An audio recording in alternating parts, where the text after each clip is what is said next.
వడ్రంగి painters centering workers association union సభ్యులతో ఆత్మీయ సమ్మేళన కార్యక్రమాన్ని గొందేశి శ్రీనివాసరెడ్డి కార్యాలయం బాలాజీపేట నందు నిర్వహించారు. కార్యక్రమంలో జిల్లా ఇన్ఛార్జ్ మంత్రి, రాజమండ్రి రూరల్ నియోజకవర్గ అభ్యర్థి చెల్లుబైన శ్రీనివాస వేణుగోపాలకృష్ణ తదితరులు పాల్గొన్నారు.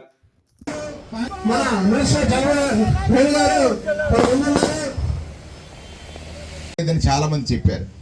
ఇవాళ పొద్దున్నే వచ్చి గుడ్ మార్నింగ్ వాకింగ్ చేసే స్థితికి తీసుకొచ్చాను.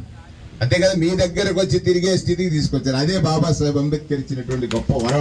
అనుకుంటున్నారు అనుకోండి, ఆయన ఓటు ఉంటే ఆయన కూడా అడుక్కునే పెద్ద పదవే ఈ రాజకీయం అని ఈ సందర్భంగా మీ అందరికీ మనవి చేస్తాను. అడుక్కునే వాడు కూడా అడుక్కోవాల్సిందే. అది తెలివిగా మాకేదో పెద్ద పవర్ ఉంది అది అనుకుంటే పవర్ ఏం కాదు, సేవ కోసం పవర్ కావాలి. జగన్ గారు అదే అడుగుతున్నాడు. అందుకే జగన్ గారికి 5 ఏళ్లే ఇచ్చారు అవకాశం. ఎక్కడ 14 ఏళ్ళు ముఖ్యమంత్రి చేసినటువంటి చంద్రబాబు నాయుడు పేదల గురించి ఒక్క పథకం పెట్టాడా? పేదల ఆరోగ్యశ్రీ ఎవరు పెట్టారు? రాజశేఖర రెడ్డి గారు. దాన్ని సకానికి తీసేసినోడు ఎవరు? చంద్రబాబు నాయుడు. ఇవాళ మళ్ళీ దాన్ని 1000ని 3000 చేసినటువంటి వారెవరు? జగన్మోహన్ రెడ్డి.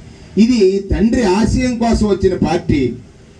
ఆశతో మామని పొడి చేసి అత్యాశతో కొడుకుని ముఖ్యమంత్రి చేయాలని ఇవాళ రోజు అబద్ధాలు చెప్పేటువంటి పార్టీగా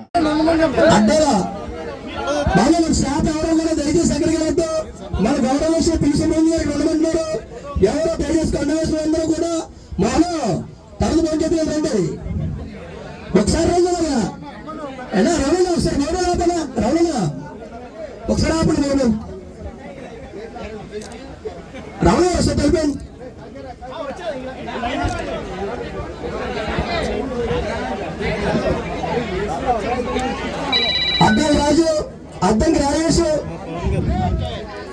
కవి శివ, బొడ్డ అప్పలరాజు, చేపల సుబ్రహ్మణ్యం, పోలూరు సీను, బొక్కూరు నాగార్జున, బొచ్చు వీరబాబు, బొడ్డ పోసి, మడగల సి